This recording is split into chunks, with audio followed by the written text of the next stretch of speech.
Sizda shikoyatlaringiz qo'rquv, vahima, bir o'zingiz qolgan payt qo'rqishingiz, tomoq qancha tiqilishi, xo'p, mendan ketmaydigan fikrlar, misol uchun qanaqadir kasalni oldiga borgan paytda shu kasallik menda ham bormikan deb o'ylanib yurishlik, bu nevroz kasalligi, nevrozning turlari bor. Misol uchun buni tiroidni fobiyasi sindrom degan holati bor. Trevoga bilan ichki betoqatlik bo'lishi mumkin, fobiya.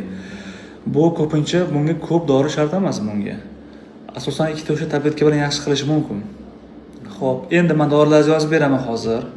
Xo'p, undan keyin kunlik misol uchun har kuni chiqib sport bilan shug'ullanish deya olmayman. Piyoda yura olasizmi? Piyoda 1 kilometrlab.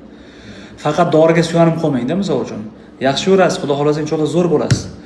Xo'p, sizga qimmat dori, qimmat kapelnitsa ham kerak emas, qimmat tekshiruv ham kerak emas. Siz bilan hozir men 15-20 minut gaplashyapman siz bilan, o'sha diagnoz qo'yib bo'ldi bu holatingizda. Xo'p, bu ruhiyat bilan bog'liq. Psixosomatik kasalliklar bor, ya'ni ruhiyat bilan bog'liq bo'lgan. Sizda ruhiyatda miyada o'zgarish bo'lsa, tanangizda xuddi shunday o'zgarish bo'lgandek tuyuladi bu.